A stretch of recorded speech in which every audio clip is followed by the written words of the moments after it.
নতুন সিলেবাস অনুযায়ী বিএ প্রথম সেমিস্টার বর্ধমান বিশ্ববিদ্যালয়ের অন্তর্গত সমস্ত কলেজের স্টুডেন্টরা বাংলা মেজর পেপার এবং বাংলা মাইনর পেপারের একক এক অংশ থেকে খুব গুরুত্বপূর্ণ প্রশ্নগুলো তোমরা এই ভিডিওটি থেকে পেয়ে যাবে।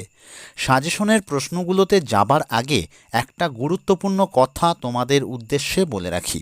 তোমরা ভিডিওটির সম্পূর্ণ অংশ অবশ্যই দেখবে এবং ভিডিওটির সম্পূর্ণ আলোচনার অংশ ভালো করে শুনবে, কারণ ভিডিওটির সম্পূর্ণ আলোচনার অংশ ভালো করে না শুনলে কোন কোন প্রশ্নগুলো মেজর কোর্সের জন্য গুরুত্বপূর্ণ এবং কোন কোন প্রশ্নগুলো মাইনর কোর্সের জন্য গুরুত্বপূর্ণ তা বুঝতে তোমাদের অসুবিধা হবে।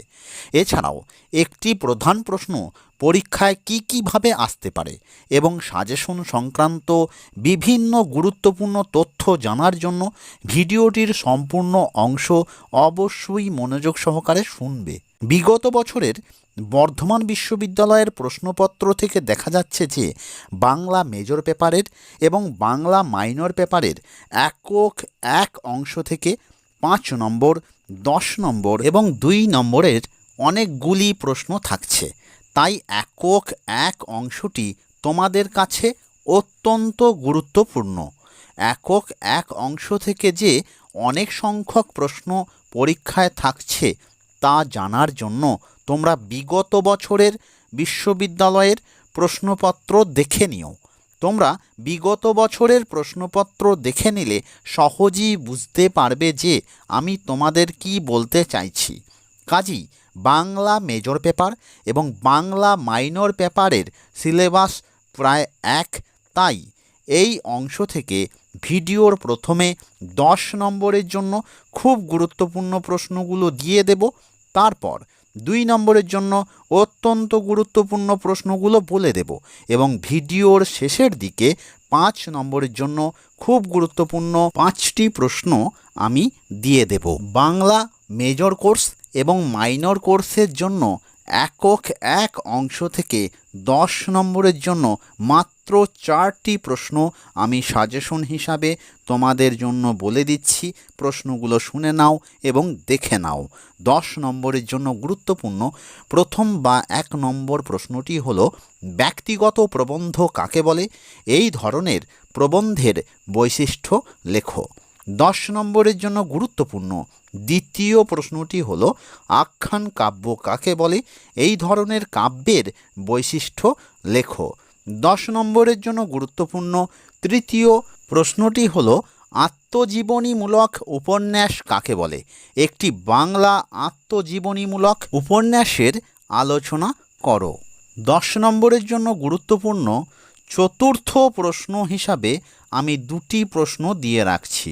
প্রথম প্রশ্নটি শুধুমাত্র মেজর কোর্সের স্টুডেন্টদের জন্য এবং চতুর্থ প্রশ্নের দ্বিতীয় প্রশ্নটি হলো শুধুমাত্র মাইনর কোর্সের স্টুডেন্টদের জন্য।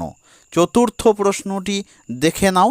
চতুর্থ প্রশ্নটি হলো, ছোট গল্পের বৈশিষ্ট্য এবং উপন্যাসের বৈশিষ্ট্যগুলি আলোচনা করো। এই প্রশ্নটি শুধুমাত্র মেজর কোর্সের ছাত্রছাত্রীরা পরীক্ষার জন্য তৈরি করে রেখো। এখন যে প্রশ্নটি বলবো সেই প্রশ্নটি শুধুমাত্র মাইনর কোর্সের স্টুডেন্টরা তৈরি করে রাখবে। প্রশ্নটি হলো, ছোট গল্প ও উপন্যাসের পার্থক্য লেখো। ভিডিওর প্রথমেই যেমন বলেছিলাম, প্রথমে 10 নম্বরের জন্য গুরুত্বপূর্ণ প্রশ্নগুলো বলে দেব এবং দ্বিতীয় পর্যায়ে 2 নম্বরের জন্য খুব গুরুত্বপূর্ণ প্রশ্নগুলো বলে দেব। এখন একক 1 থেকে 2 নম্বরের জন্য খুব গুরুত্বপূর্ণ প্রশ্নগুলো নিয়ে আলোচনা করব। একক 1 থেকে 2 নম্বরের জন্য খুব গুরুত্বপূর্ণ প্রশ্ন হিসাবে মাত্র 20টি প্রশ্নকে বাছাই করেছি। তবে ওই 20টি প্রশ্নের মধ্যে 17টি প্রশ্ন মেজর এবং মাইনর উভয় কোর্সের স্টুডেন্টরাই পরীক্ষার জন্য ভালো করে তৈরি করে রেখো এবং বাকি 3টি প্রশ্ন অর্থাৎ 18, 19 এবং 20 এই 3টি প্রশ্ন শুধুমাত্র মেজর কোর্সের স্টুডেন্টরা পরীক্ষার জন্য উত্তরসহ তৈরি করে রেখো। 2 নম্বরের জন্য খুব গুরুত্বপূর্ণ প্রশ্নগুলো আমি বলে দিচ্ছি, তোমরা প্রশ্নগুলো শুনে নাও এবং খাতায় লিখে রাখো। 2 নম্বরের জন্য খুব গুরুত্বপূর্ণ প্রথম বা 1 নম্বর প্রশ্নটি হলো চতুর্দশপদী কবিতা কাকে বলে। দ্বিতীয় বা 2 নম্বর প্রশ্ন বস্তুনিষ্ঠ কবিতা বা তন্ময় কবিতা এবং গদ্য কবিতা কাকে বলে। তৃতীয় বা 3 নম্বর প্রশ্ন পত্রকাব্য এবং নাট্যকাব্য কাকে বলে। চতুর্থ বা 4 নম্বর প্রশ্ন মহাকাব্য ও গদ্য কাব্য কাকে বলে। পঞ্চম বা 5 নম্বর প্রশ্ন ব্যঙ্গ মহাকাব্য কাকে বলে। একটি বাংলা ব্যঙ্গ মহাকাব্যের উদাহরণ দাও। 6 নম্বর প্রশ্ন ট্র্যাজেডি কাকে বলে। একটি বাংলা ট্র্যাজেডি নাটকের নাম লেখো। 7 নম্বর প্রশ্ন ট্র্যাজেডি শব্দটির উৎপত্তি কোন শব্দ থেকে হয়েছে, সেই শব্দটির মূল অর্থ লেখো। 8 নম্বর প্রশ্ন নাটক কি প্রহসনকে ইংরেজিতে কি বলে। 9 নম্বর প্রশ্ন পঞ্চাঙ্গ নাটকের প্লটের 5টি অংশ বা পর্যায়ের নাম লেখো। 10 নম্বর প্রশ্ন উপন্যাস কি, উপন্যাসের লক্ষণগুলি লেখো। 11 নম্বর প্রশ্ন কমেডি কাকে বলে। যারা ভিডিওটি দেখছো কিন্তু চ্যানেলটিকে এখনও সাবস্ক্রাইব করোনি, তারা এখনই চ্যানেলটিকে সাবস্ক্রাইব করে রাখো, ভিডিওটিতে একটা লাইক করে দিও আর ভিডিওটি বন্ধুদের মধ্যে বেশি বেশি করে শেয়ার করে দিও। 12 নম্বর প্রশ্ন নাট্যকাব্য কাকে বলে, নাট্যকাব্যের একটি উদাহরণ দাও।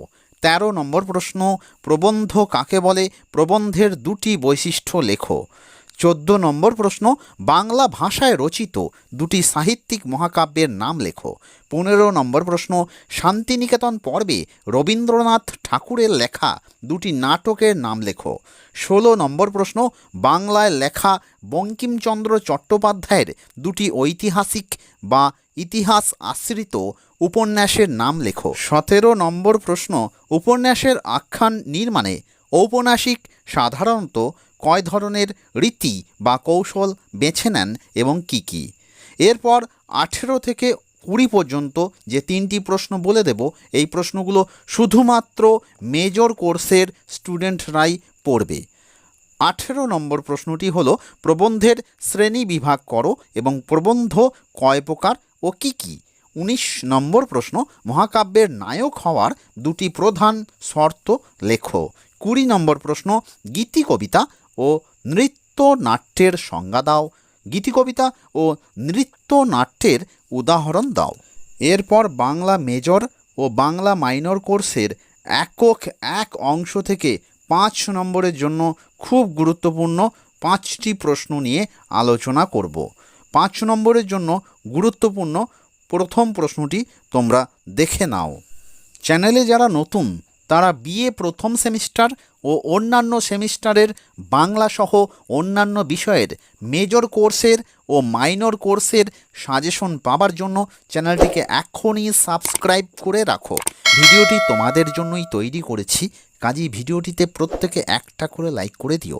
ভিডিওটি বিএ প্রথম সেমিস্টারের বাংলা মেজর ও বাংলা মাইনর কোর্সের প্রত্যেকটি স্টুডেন্টদের কাছেই এই মুহূর্তে অত্যন্ত প্রয়োজনীয় একটি ভিডিও, তাই ভিডিওটি বেশি বেশি করে তোমাদের বন্ধুদের মধ্যে এবং তোমাদের সোশ্যাল মিডিয়ার বিভিন্ন গ্রুপে শেয়ার করে দিও। আর সাজেশন সংক্রান্ত যে কোনো প্রশ্ন থাকলে এই ভিডিওর কমেন্ট বক্সে লিখে আমাকে জানিও।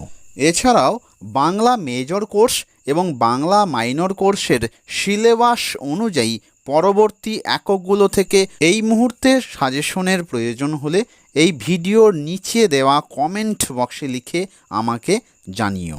এবার 5 নম্বরের জন্য খুব গুরুত্বপূর্ণ পঞ্চম প্রশ্নটি দেখে নাও।